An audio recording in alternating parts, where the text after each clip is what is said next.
we live in a busy world, a very fast-paced world. So it's more important than ever that we take the time to slow down. And in the world of communication, it means take the time to slow down, to focus on our core message so that we can identify what's important and what's not.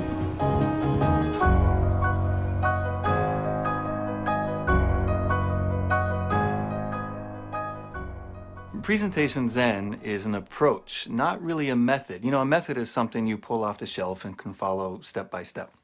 So Presentation Zen is really about an approach to seeing, to identifying the problem in a way that will help you make much better presentations.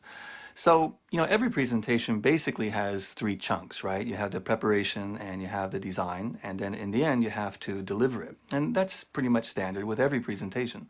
So I've taken three ideas out of the world of Zen, which are very, very simple ideas. The first one is restraint. Restraint especially applies to preparation. We want to identify what's important and what's not, and take what's not important for the moment and put that aside. And that takes a lot of willpower and to restrain ourselves to let go of our babies and leave those out, at least for the moment. The second thing is simplicity. Well, but what does simplicity mean? Simplicity means many different things for many kinds of people, but basically it means the old, you know, less is more kind of thing. Visually, we want to include only what's necessary to get the point across, and the superfluous and the non-essential can be removed for the time being. And the third thing, of course, when we're talking about delivery, is naturalness. How can you make your delivery a much more natural and much more engaging type of thing? And of course, words like conversation come to mind. People like Steve Jobs, of course, who, even though he's speaking to, let's say, 5,000 people at a Macworld, he comes across in a very conversational manner. So that's sort of the goal with naturalness. Every week I get emails from people who have read Presentation Zen or who follow the blog. And recently I got an email from a technologist in India who said that really following this approach sort of changed his life in a way because he had this great content, but his presentation sort of followed the same old way, the sort of death by bullet point approach. And he took some of these ideas, made it much more visual, much more engaging. He himself became a much more engaging figure, and it changed his life because people were listening and they were getting his important message. So I think no matter what field you're in, if you look at Presentation Zen and follow the approach, keeping in mind, you know, the restraint, design, simplicity, all of that, I think you'll be prepared to make really, really incredibly great presentations.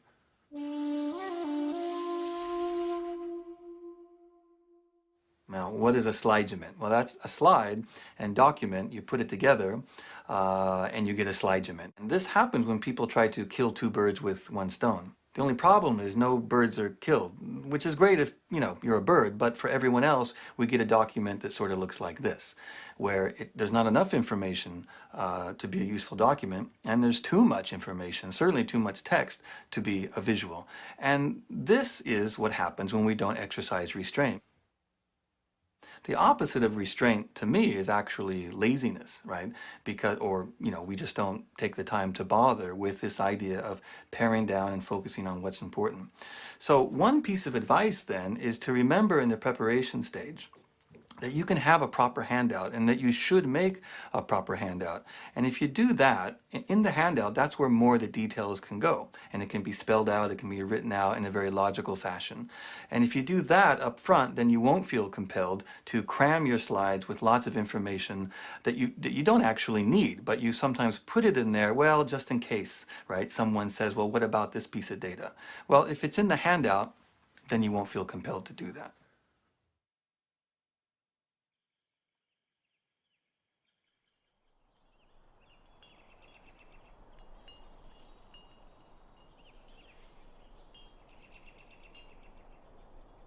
So you might be saying, what's Zen got to do with it?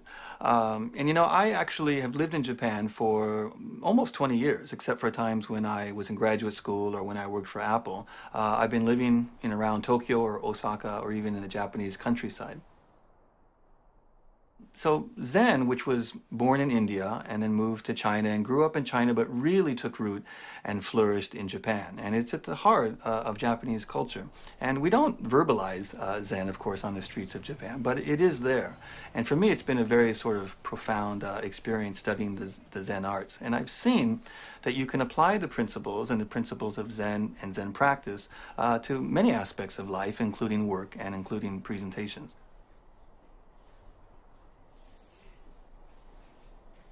There are many concepts in Zen, but for me it's all about simplicity. And simplicity, which sort of has gotten a bad rap, certainly in the United States and in the Western world in general, simplicity is not about dumbing things down or leaving out what's important or sort of, trying to skirt an issue, for example. Simplicity is actually quite profound and very powerful, and it isn't even easy to do. But by the end of this video, and if you read the book, I think you'll have some concepts that will help you, leverage this idea of simplicity and bringing out what's important and leaving the non-important behind. So simplicity isn't necessarily simple to do, but for our audience, for our end users, it will be, extremely powerful to do.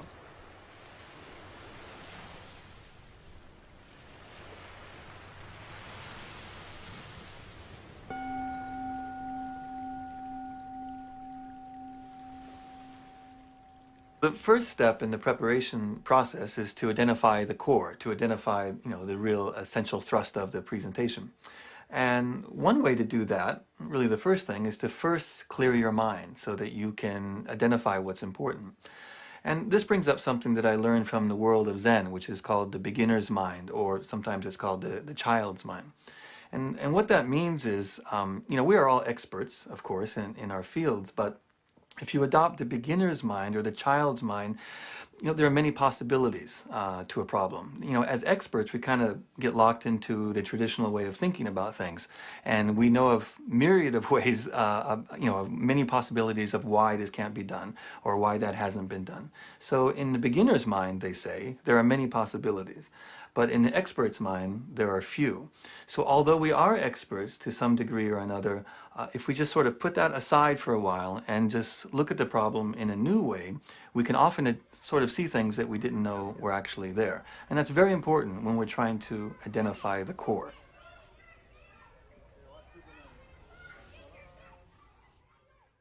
Okay, but how? How do we clear our mind? How do we adopt a beginner's mind so that we can identify what's important?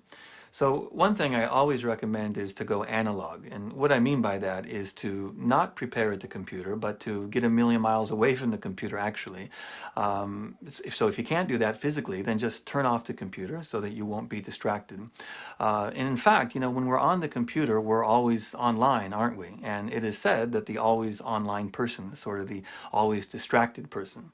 So if you get off the grid, that is, get offline, get away from the computer, you sort of have the freedom now to just focus on what's important.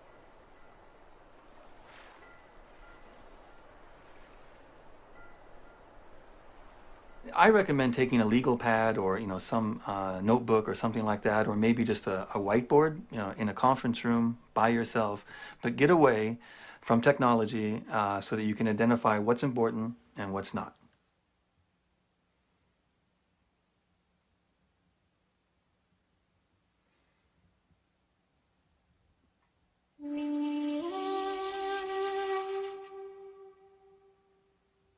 So while we're off the grid and we're thinking about our presentation, this reminds me of a phrase that we often say, that I often say in Japanese, which is dakara nani, which just means so what, right? But this is a question we don't often ask ourselves, and we need to ask ourselves in the preparation stage. Long before we even begin to design the presentation, we have to identify what our point is and also why it matters. So when we ask ourselves, what is the meaning and especially why it matters to our audience, that's when we can identify what's important and what's not. And it may be cool to us, but it might not really go back and support the core. And if it doesn't, that's when we just have to cut it out. And this is what we do in the preparation stage that a lot of presenters fail to do. They sometimes say, well, better safe than sorry, so I'll just include that stuff, even if it doesn't really go back to support the point. So remember, always use restraint and ask yourself, is this really important and what does this mean from my audience's point of view, does it help the story?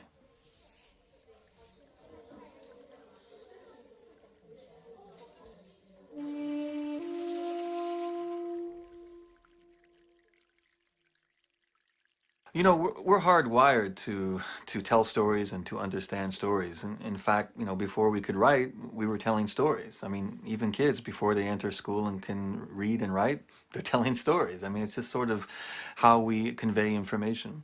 And the thing about story is that story has a natural structure to it. You know, it has a beginning, a middle, and an end. This happened, and then this happened, and then this goes back to the core message for, you know, more meaning. We can zoom into the particular, but pull out to the general. But again, it all goes back step by step, goes back to the core message. And actually, there's a great book that I read last year called Made to Stick by the Heath brothers. And they talk about stickiness and how great messages have this element of stickiness. And I think this really applies to this idea of story and storytelling. So let's take a look at the 6 key messages in the Heath brothers book. Simplicity, unexpectedness, concreteness, credibility, and emotion and story. All sticky messages, and this applies to presentations as well, have this element of story. Again, this happened, and then this happened, and then this followed, which goes back to the core message. Here's an example. You know, you've heard a lot about climate change recently, and there's been a few people that have become quite well known for their presentations about climate change. And you know, there's nothing really new. I mean, at least 20 years or so, people have been talking about this. But there have been a few people who have, you know, learned to present better. They've put together some good visuals, and they've gone out there and sort of been able to connect with people by using some of these elements of stickiness, right? I mean, of keeping the story simple, but not dumbing it down, keeping it very visual. Of course, the sources are credible, so they're believable.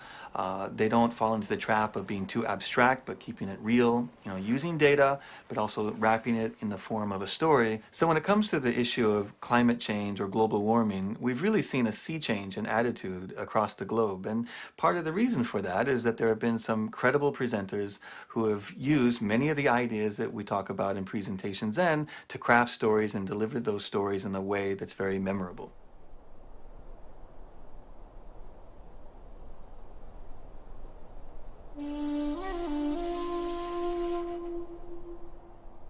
Now, different people have different ways of doing things. This is my process, and something similar works for a lot of people. So let me just share the way I do it.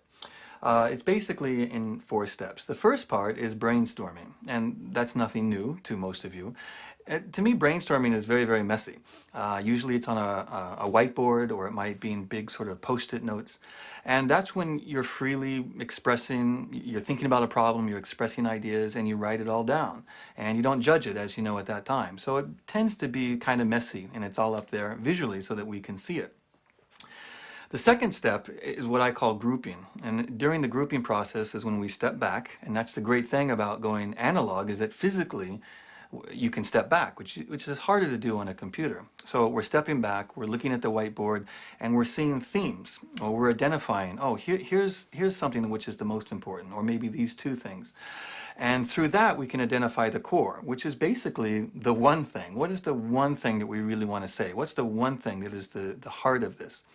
And then after that, we may come up with 3 things, 3 sort of sections that can hold that up.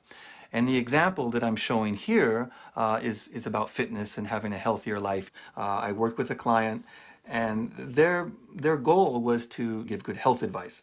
But their main idea was that you, the patient, are in charge. So in spite of everything else, things like genetics and obesity and all these things, that you are in charge. Now, from the whiteboard, from all the brainstorming, we identified 3 key areas: diet, exercise, and mind, you know, how relaxation. So from that, after they identified those were the 3 key areas that they wanted to use, they went deeper and gave specific concrete advice in those 3 areas without ever losing track of the key message of you're in charge. Okay, so we've looked at brainstorming, and then we've gone into grouping, where we identify the core and we also identify the structure. Usually it's in 3s, it can be in 2s or in 4s, but we have a solid structure to it now. And the next step is to go to storyboarding. Now you can storyboard actually still away from the computer. You can do it on a piece of paper. You can actually in PowerPoint just print out a blank slide, but still on paper away from the computer, you sort of take those core ideas, that structure, and then map them out visually into different slides. So that's storyboarding away from the computer, but of course eventually you have to put it into PowerPoint or Keynote, and that's when you open up slide view so that you can see all the slides, so you can get a sort of a visual picture of where the story is going to go. So the question is, why not just storyboard right on the computer in the slide view? And for some people that works. And I don't know if there's a lot of scientific evidence on this, but my experience, this was at Apple and this is looking at inside other companies in Silicon Valley and even in Japan, even if the end product is going to be very much digital, in the beginning phase, when we storyboard it out, we still do it on paper or on a whiteboard. But the advantage of that is you can step back from it, and you can tape the paper to the wall, and that just I don't have any clear evidence that this is the best way, but I know that for most of the pros, that's the method that they use as well.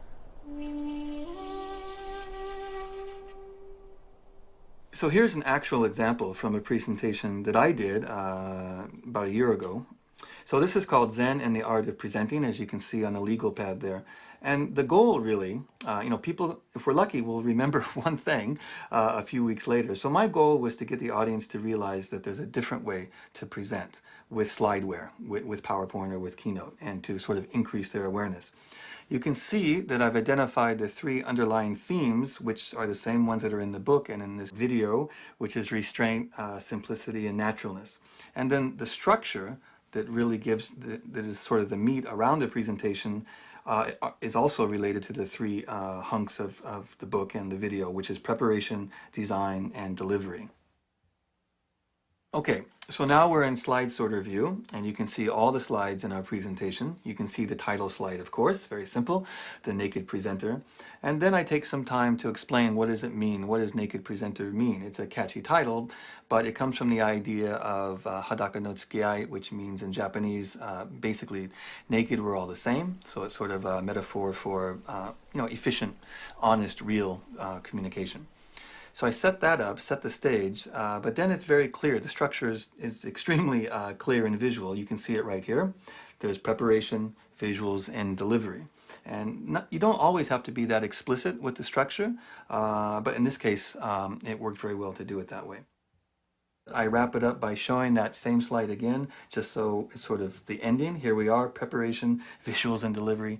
That sort of wraps it up. And then go to Q&A, and what you'll notice is that Q&A, and it doesn't always have to follow this structure, but Q&A is not the last thing. So I don't end on Q&A, and that's why you'll notice that there are still a few more slides where, again, I sort of review what are the key points. The key point was, remember, you can present in a different way, and that's what I wanted you to remember. So when it comes to preparation, what does all this mean? And for me, the core takeaways are this. The first thing is you got to get off the grid and get a million miles away from the computer, as I said. And whatever works for you. It might be riding a bike to the bay or just going to a coffee shop with your legal pad or a notepad or whatever. There are many ways to do this. But when you get away from the computer, you can then identify the core and really focus on what's important and leave the rest out. And also during this stage, of course, is when you identify the structure and you can give it a story and a sort of step-by-step, structure to it. And then finally, with this sort of organization that we have, this leads very nicely into the next step or the next stage, which is design.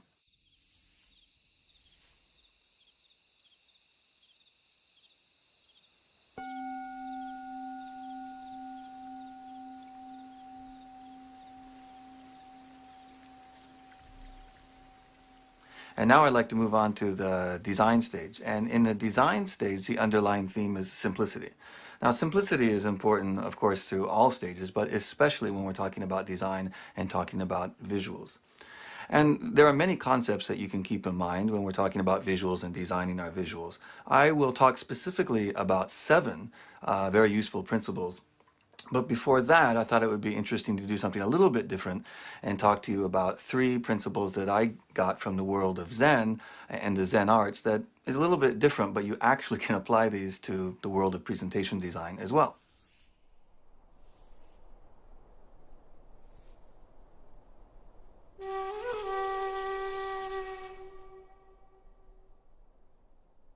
The first one is called kanso, which is a Japanese word for simplicity. It's one of the Japanese words for simplicity, which basically means less is more. So think subtraction, not just addition, or look at a design and ask yourself, what could I eliminate here rather than add to it to make it more powerful?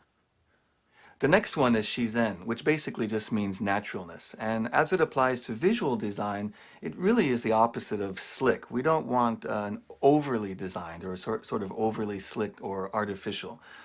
You want designs that are, good looking and very effective, but not sort of forced creativity. The next one is called shibumi. Now, this one's a little bit hard to explain because it has many different meanings depending on the context. But when we're talking about visual design, the idea of shibumi is basically about elegant simplicity or articulate brevity.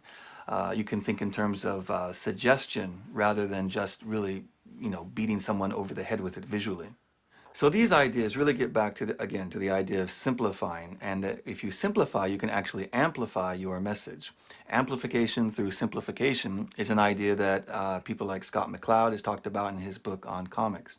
And the thing is, amplification through simplification is not an idea that is very common with most people. Most people try to avoid simplifying because they think it's going to actually weaken their design.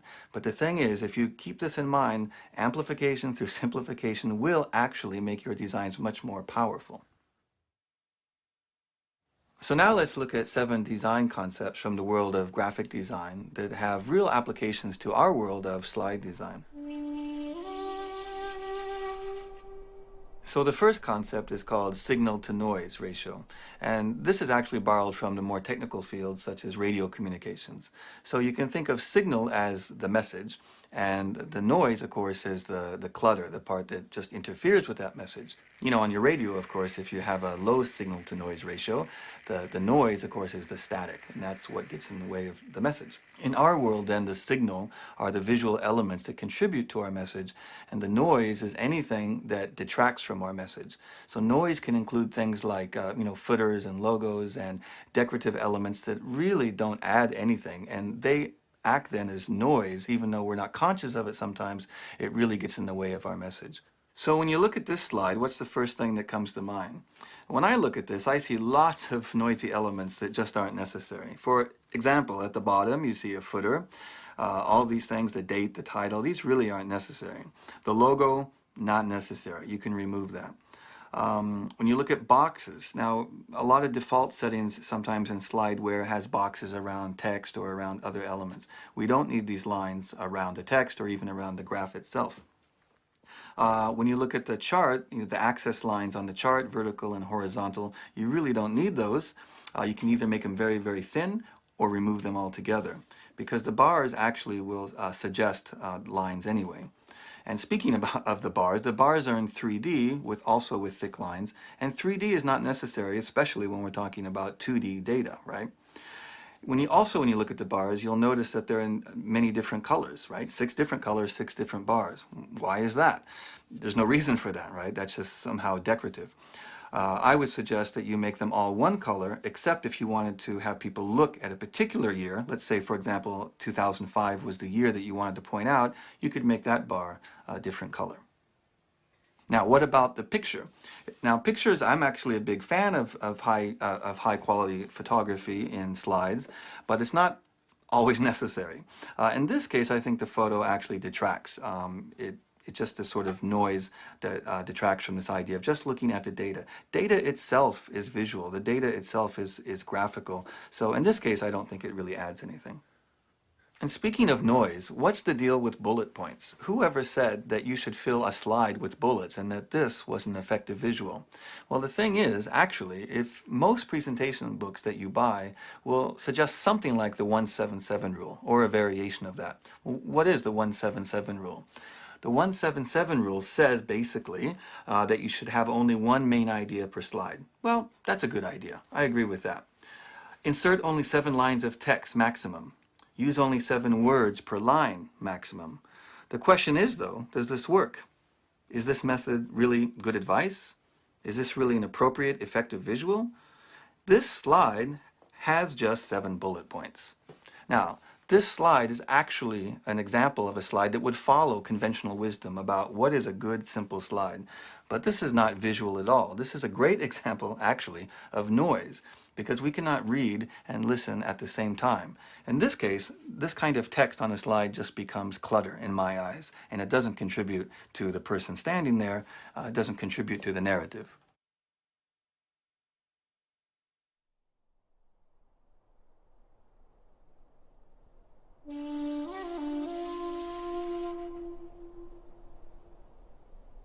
So the picture superiority effect is quite simple. It simply says that we remember pictures and photographs, for example, better than other forms such as words. And we all know this to be true. In fact, our most dominant sense is actually visual.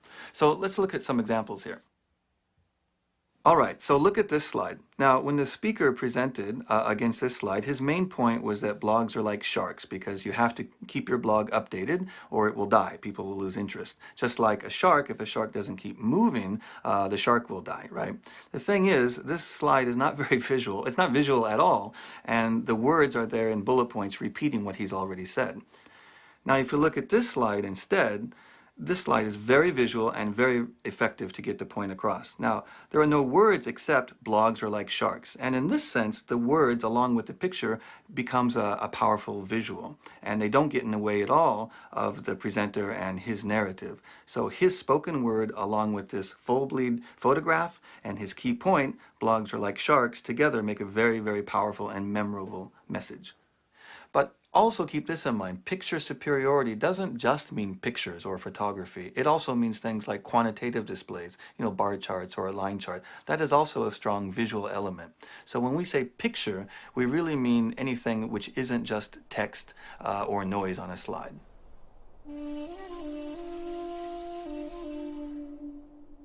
So the next concept is called empty space, sometimes called negative space, but I love the term empty space. You can see empty space used in graphic design and layout design, web design, and of course in our world of slide design. The thing is, most people see empty space and want to fill it. And that includes not only in design, but even in their own homes, right? Oh, I have space over here. Let me fill it with more junk. So the thing about empty space is that empty space is not nothing. It's actually a powerful something. And when you leave that area empty, it actually contributes more to those visual elements that are in the positive space. Now, if you look at a lot of the Zen arts, you'll notice that there is balance, but it's not a symmetrical balance usually, it's more asymmetrical. And some people actually say that that's the opposite of balance, but you can also think of it in terms of balance, but asymmetrical balance. So you might have empty space in one area or a lot of empty space which balances out, let's say, deep sort of elements or very powerful elements on a different part of the slide. If you look at this slide here, you'll notice it's rather a traditional kind of slide with a title and bullet points, and there's not much empty space at all, or certainly not a good use of empty space. Now, instead, remember, we don't need the words on the slide, or so many words on the slide, because the presenter is going to be speaking those words. So look at this slide, this first one. You see the text element, hara hachibu, and the visual element on the right, but most of the slide is actually empty. And with these there's actually three elements. Most people might see two elements. They see the text and they see the visual, but there are actually three. And the thing is, they work in harmony to provide balance. They don't get in the way of each other. We're sometimes not conscious of this, but these three elements work in harmony and work in balance. It's asymmetrical balance, but it works very, very well to support our narrative visually. So the idea of empty space used in visuals is not just limited to the world of Zen, of course. It's something that we use in the Western world as well, in graphic design and other areas of visual design. One thing that I think is really effective is this idea of rule of thirds, which originally sort of came from the golden mean. But the rule of thirds is used by many designers, especially photographers, when they're trying to compose an image. So let's look at some examples here in our world of slide design. So when you look at this slide, you'll notice that I actually put down a grid following the rule of thirds, so it's broken up into thirds. You'll notice that a strong visual element, the person running there, takes up the right third, and even the ground and the mountains take up the bottom third, and then the text element is over there on the upper left third. So it's not by accident, and there's large empty space there that is a really sort of natural space for the text, and it also naturally leads the eye from the right to the left. Here are some more examples of slides that use the rule of thirds to utilize effectively empty space.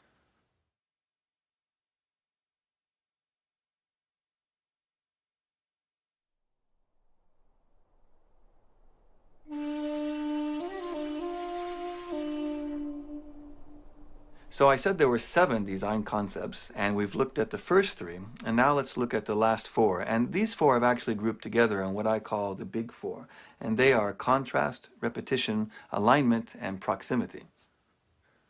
Okay, let's begin with contrast.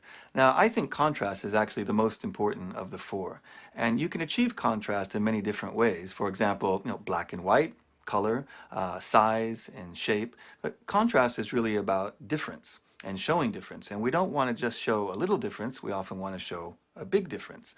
Okay, let's look at these first set of slides. And the first one here, the blue one, the blue background, you'll notice that the text really doesn't stand out. The text is white, but the background is kind of white, so there's just weak contrast, right? If you look at the next one, you'll see that the text is white and also larger, and the background is very different than white. It's almost black. It's a very, very dark gradient.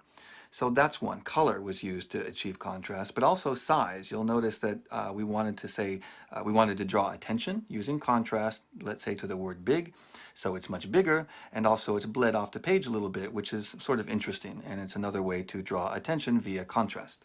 Okay, this example is a little bit different, because if you look at this first slide, you actually can understand the graphic and you can see it, but it takes more work to see it because the background template has a lot of elements that aren't necessary. Again, these are noisy, right? But we could also say this has weak contrast because the background has too much salience. And as you can see, it's hard to see the word rate, for example, in the title, and there's just a lot of noise. It makes it harder to see the text. In the different treatment of the same data, it's just very, very easy. And even though this background does have some patterns on them, they're very, very subtle. So the contrast between the foreground and the background is really good. And of course, the text is white, the background is almost black, and it's very, very easy to see. Also, we've used color as a contrast technique because we want people to notice South Korea. That's where we want you to look, and that's where your eye is going to go because it's red and the other bars are gray. So the whole idea behind contrast is that it's a great concept and a great technique that you can use to achieve very powerful and very clear images. It doesn't matter how many you use. You don't have to use many different techniques like big and small, different shapes and so on. But if you use 1 or 2, it can be very powerful and effective.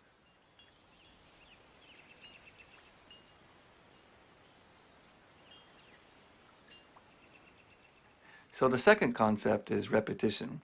And repetition is very simple. It just means that you repeat certain design elements throughout your design, in our case throughout the slide deck.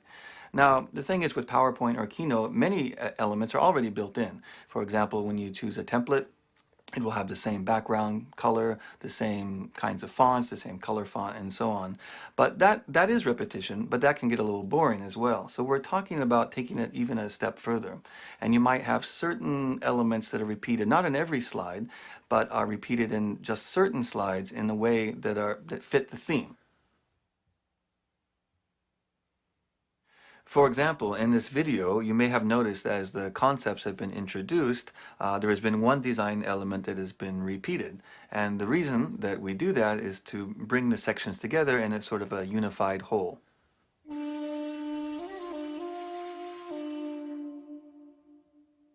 The next design principle is alignment, and the whole idea behind alignment is that nothing should seem accidental or random on your slide.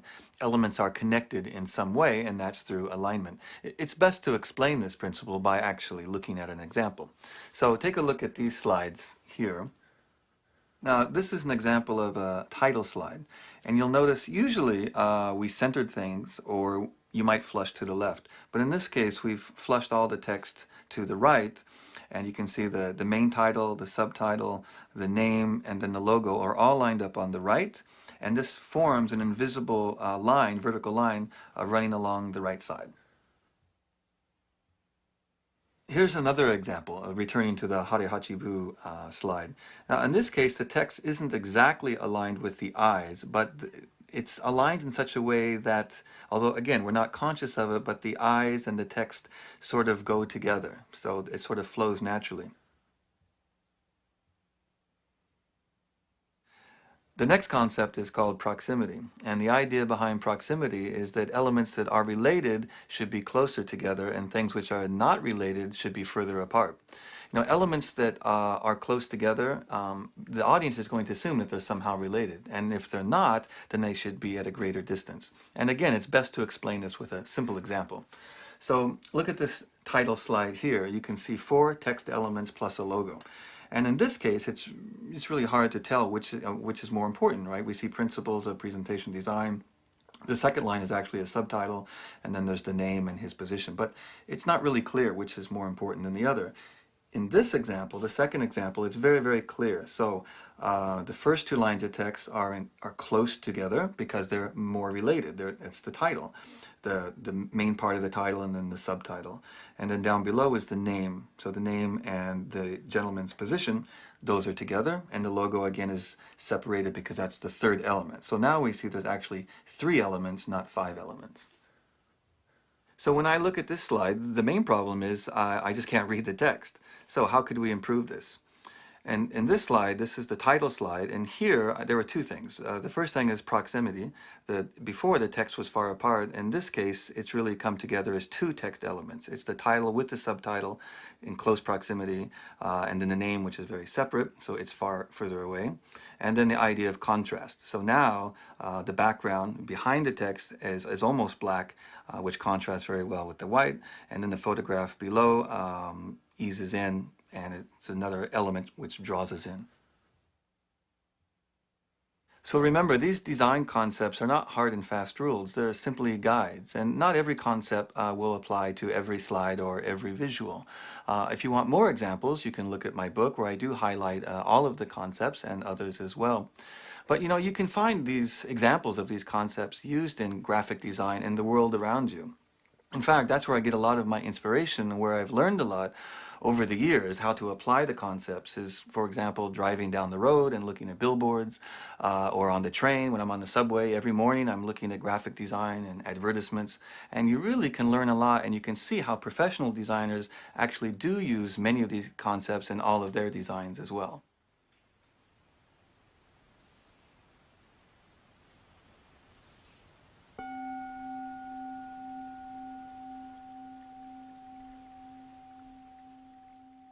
Okay, so we've looked at preparation and design, and now it's time to move to the delivery stage. Now, we've done a lot of work in the preparation and design, and it takes a lot of time.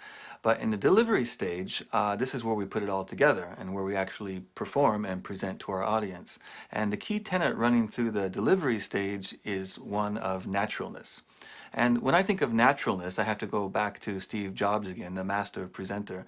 And this also brings up the issue of rehearsal. People always ask me about this. Does Steve Jobs rehearse a lot to look so natural on stage?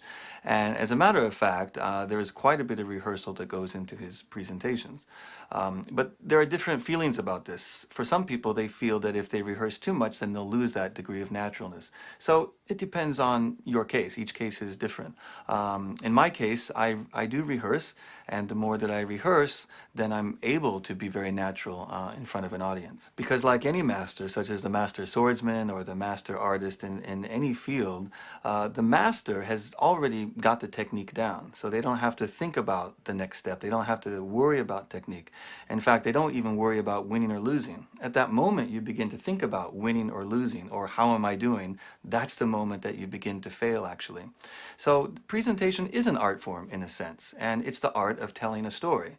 And if you're going to tell a story, you have to make a connection. And if you're worried about technique, you can't make a connection. You have to be right here, right now, in this moment, and that's something the master presenter does really well.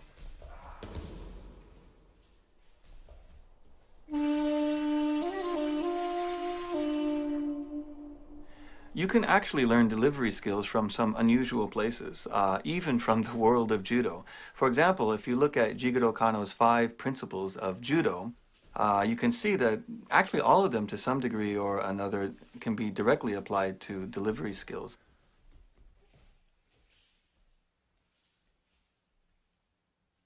So all five of these can apply to our world of delivering a presentation, but it's two of them in particular that I think have direct relevance. The first one, which is carefully observe yourself and your situation. And although we say it's important to be in the moment, remember the art of presenting or the art of telling a story is also connecting with the audience. And you can't do that if you're not aware of your audience and aware of your surroundings. And of course, the fourth one, which is know when to stop. And this one is almost funny because this is a real problem with most presentations, is that the presenter goes over time or doesn't know when to stop. So given 20 minutes, they take 30, given 40 minutes, they take an hour, and so on. So this is really key. Always know when to stop your presentation.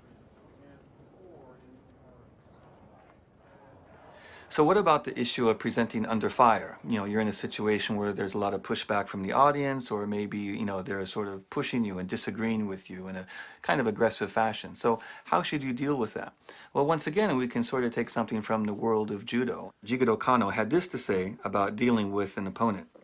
Victory, he says, over the opponent is achieved by giving way to the strength of the opponent, adapting to it, and taking advantage of it, turning it in the end to your own advantage. Well, you might be saying, what does this have to do with actual presentations, though, when I'm dealing with, you know, presenting under fire or dealing with someone who's quite aggressive? And for me, what this means is that we should always keep to the high ground and never ourselves become emotional, and remain always gracious and courteous and polite, and simply deal with the question at hand. And when we do that, when we keep to the higher ground, we're able to simply deal with the situation and then move on to the next question.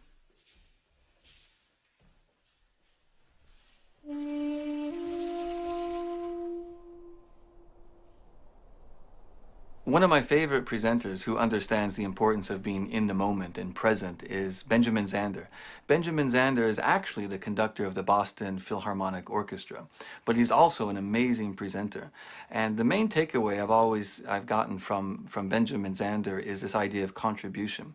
You know, a lot of presenters sort of doubt themselves when they're presenting, and they worry, how am I doing? Is the audience liking me? Am I doing a good enough job? But Benjamin Zander says it's all about contribution. And again, at that moment that you begin to doubt yourself or to ask yourself, is this good enough? You know, we need to avoid that kind of thinking. It's simply about being right here, right now, making a contribution with this audience. It's just a presentation after all. And speaking of music, I've learned a lot from the art of jazz. I've been a jazz musician since I was a kid and still perform to this day. And it's funny, I've learned through music that where there is no connection, there can be no contribution. And in the world of jazz, of course the audience is important, but what I'm really talking about is me as a musician working with other jazz musicians on stage. And we have to listen. So I'm aware of myself and I'm aware of what I'm doing, but I'm also at the same time aware and listening to and connecting with the other musicians. Now this translates to the world of presenting. When you're presenting alone on stage, the audiences, in a sense, they're like the other musicians. So you're presenting, you're telling your story, but you're asking questions. They might just be rhetorical questions for a very large presentation, but they are all part of it. Your audience is not removed, they're not something out there, they're actually a part of you, they're a part of your presentation, and that really is at the heart of connection. The other thing I learned from being a musician for all these years is this idea of leaving your audience hungry for more. I mean, you never want to play past the time where they said, okay, you know, that's enough. But think about this if you apply the idea to meetings and presentations. So if someone gives you 20 minutes to make a presentation, take 18 minutes or 19 minutes, but never go over. Or if you have an hour, take 55 minutes. In the history of presentations or meetings, I don't think anyone's ever complained if the meeting was a little bit short.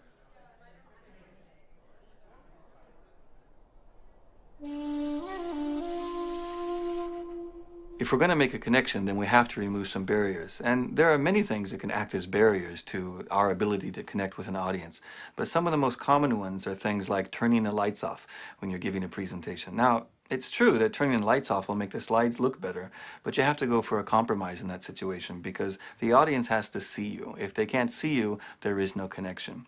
Other things like if there's a podium and you have the option not to use the podium, then don't use it. I say get away from the podium or the lectern so that you can make a connection and get out closer to your audience. Along those lines, are things like using a clip-on mic or a lavalier microphone, a little clip-on. Again, that way it allows you to move around, to get far away from the lectern and the podium and make a connection with the audience. The other thing is to use a small remote control, not a large remote control, but use a small one. And the remote control allows you to, again, walk around, be closer to the audience, and basically go wherever you want to go. And that's very important when we're talking about making a connection. With delivery, remember that the key tenet running throughout is naturalness, right? Naturalness is the goal. And we do that by being in the moment. And if we're in the moment, then we're better able to make a connection and engage our audience. And remember, without connection, there can be no contribution, and no one is going to get our story.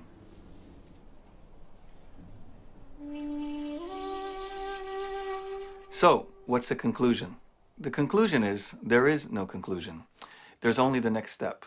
And the next step is completely up to you. You know, you can make improvements in even very small ways. And this reminds me of a Japanese idea which you may have heard about before called Kaizen. Kaizen means continuous improvement.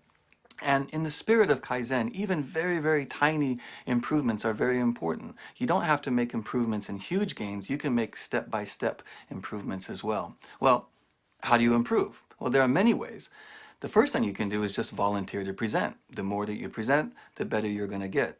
You can present internally in your company. You can volunteer to present for your community group, whatever it is, but look for opportunities to make a presentation or to make a speech.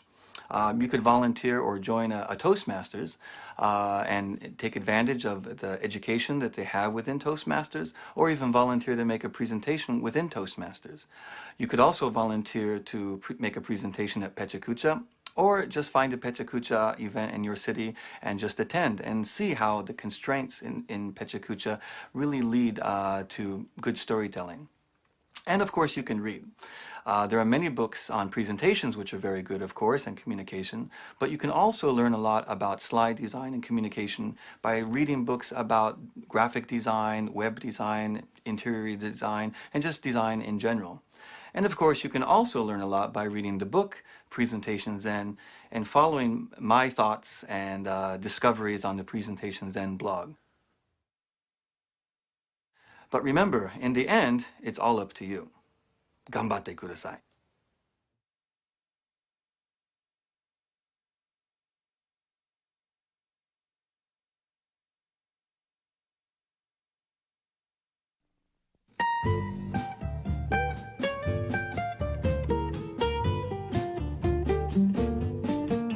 All over. There are PHUC nights in city all, or the rather, more is. I can never get that, so I should just not say it. I'm just gonna say it as if this was the last take ever. Do it one more time. So again, when you're away from the computer, you ask yourself these two important questions. Sorry, you. That was a long way to say it. It's all right? All right? All right. It's all right. All right. And action. So that's a little bit about how I do it. Now you're gonna think, story. Without connection. Very true, those words. Only the next step. Okay. And we can get a connection with our audience if we remember to be in the moment. And I am really hot under these lights.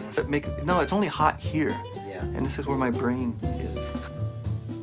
Okay. One more time. Where you at? So. Okay, ready? So, Smithers. Excellent. Okay. Release the house. Some stooge in Sector Z. Okay. Do you feel fabulous? No, don't get me laughing now. Is it? Flower, big flower. Listen. Where is that? So you. What's that got to do with it? Very good it is. As you can see. All in here. Ne. Hi. Don't include that.